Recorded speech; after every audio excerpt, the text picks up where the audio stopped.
As always, shout out to Dan for posting this on Twitter.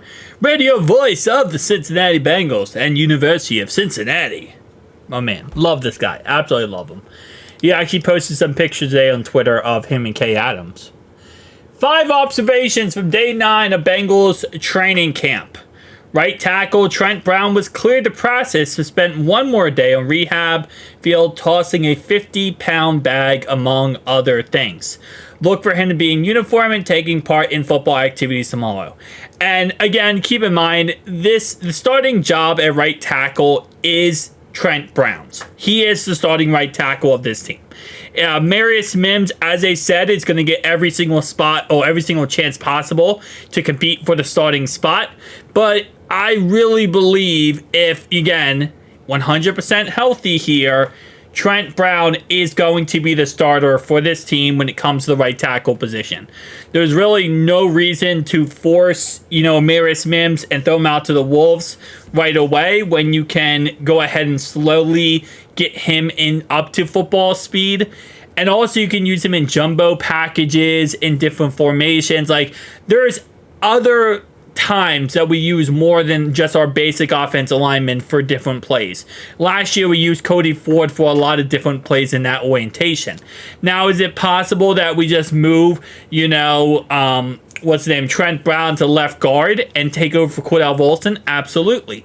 Again, there's different things we can do that we can utilize Trent Brown in, maybe at right tackle, left guard, wherever, move Teddy K to left guard, move Trent Brown to center. Yes, there's options. But starting off day 1, Patriots game, Trent Brown will most likely, if not 100%, be our starting right tackle.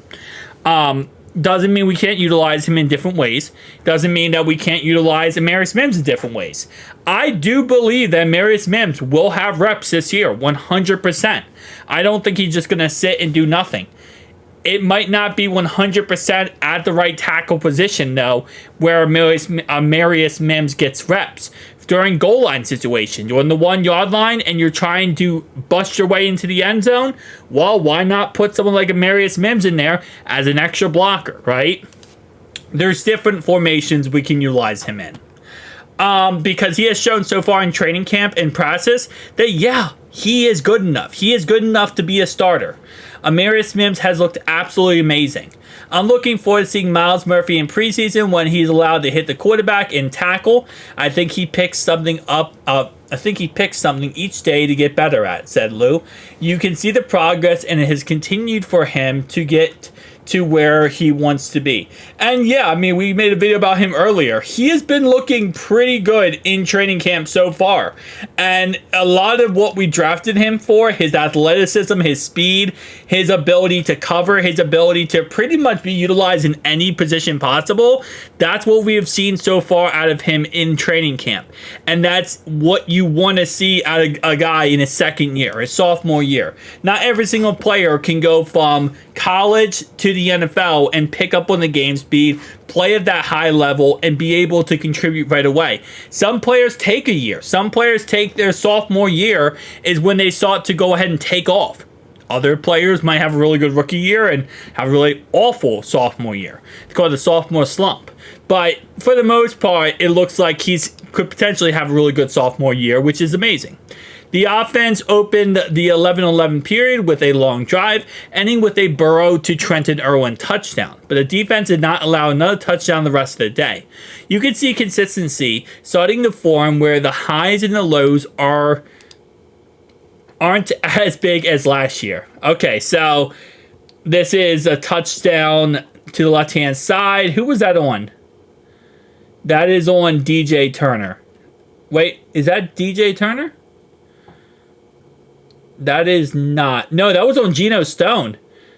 No, Geno Stone's right there. That is on DJ Turner. Okay, so DJ Turner got beat by Trenton Irwin, which again, we can't keep seeing that. We're going to have to see a really good sophomore year from DJ Turner as well. Which, it is what it is at the end of the day. we'll have to wait and see with him. We have a lot of good players in the secondary, so it's going to be a rotation, if anything. Rookie safety Anthony picked off Jake Browning for his third interception of camp. He's getting snaps with the first teams in dime packages. And as Lou said, you know, I made a video a couple days ago about it, how every single person in this secondary is going to get reps. They're going to get some game action.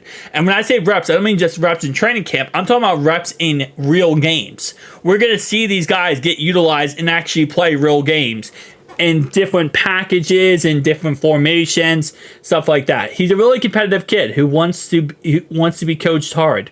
That's a really good combination to have.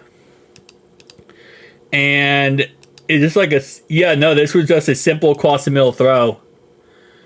Okay, so he was going for Cedric Jackson here, it looks like. And he was... Okay, so it's a curl flat. Ironically enough, Josh Newton, number 28 here, actually gets... See, I don't want to say he got beat. So it's a curl flat run thing. It's harder on the cornerback where any time it's a curl flat. But at the same time, though, you can see Josh Newton, he's a rookie. But still, he does make a good, you know, comeback for the football here, and Anthony just ball hooks it out of the air. Anthony absolutely ball hooks that ball right out of the air. So he pulls off of Eric All here to go for that football. Actually, is that Mike Gesicki? No, that's Eric All. He pulls off Eric All here to get that interception, but yeah, Josh Newton just get a little bit turned around on the curl flat, which isn't really saying too much. I mean, that's a hard route to cover for anyone. Under the new kickoff rule, touchbacks come out to the 30-yard line, so Money Mac is trying to place kick between the 5-yard line and goal line.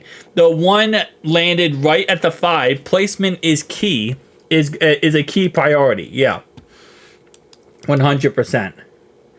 All right, so he's place kicking these, trying to get the ball to the 5-yard line. Which again, I don't know if he'll end up being the KOS kicker in the end, but you know, hey, maybe he will be. We'll have to wait and see. I still think they're probably going to go with someone potentially like Ryan, the punter we have now, because of the fact that he's more of a big body type of guy, probably can make better tackles. And even, I'm not saying Money Mac can't make a tackle, but you don't want your kicker out there making tackles, right? And you don't want your sometimes starting punter to make tackles. Sometimes you're just going to want a guy who has a big leg. Like, for example, the Colts. Back in the day, they used to use Pat McAfee, their punter, as their kicker. I mean, as their KOS kicker. KOS, by the way, just stands for a kickoff specialist. That's all it is. But they used to use Pat McAfee as their KOS. And it worked out pretty well because if you guys have seen the clips, he made a couple really big tackles in the NFL as a KOS specialist. So it's, you know, it's not too crazy to think that if we have a guy punter like Ryan, who's 250, 6'5", that they're thinking, ooh, this guy has a really good leg. He can bomb that ball down the field. We don't have to worry about putting Logan Wilson out there, who can also do it, by the way. We don't have to worry about putting Logan Wilson out there because we have someone who can get the job done. Kind of makes you think a little bit. But tell me down below your thoughts and opinions. I'll see you guys in the next one. Peace out.